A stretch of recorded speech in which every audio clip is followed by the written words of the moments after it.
يا أيها الذين آمنوا إذا تداينتم بدين إلى أجل مسمى فاكتبوه وليكتب بينكم كاتب بالعدل ولا يأب كاتب أن يكتب كما علمه الله فليكتب وليملل الذي عليه الحق وليتق الله ربه ولا يبخس منه شيئا فإن كان الذي عليه الحق سفيها أو ضعيفا أو لا يستطيع أن يمل هو فليملل وليه بالعدل واستشهدوا شهيدين من رجالكم فإن لم يكونا رجلين فرجل وامرأتان ممن ترضون من الشهداء أن تضل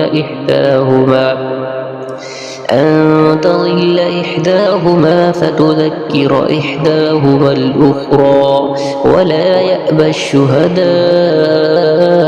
إذا ما دعوا ولا تسأموا أن تكتبوه صغيرا أو كبيرا إلى أجله ذلكم أقسط عند الله وأقوم للشهادة وأدنى ألا ترتابوا إلا أن تكون تجارة حاضرة تديرونها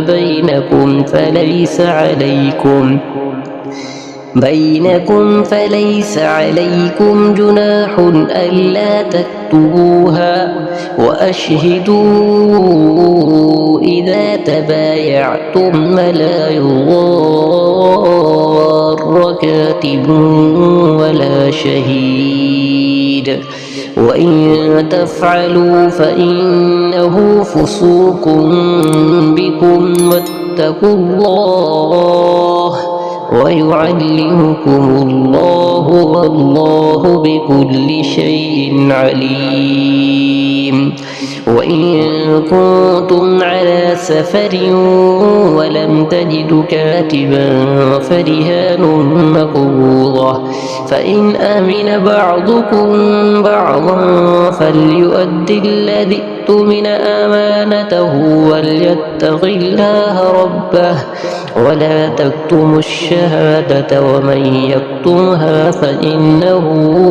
آثم قلبه والله بما تعملون عليم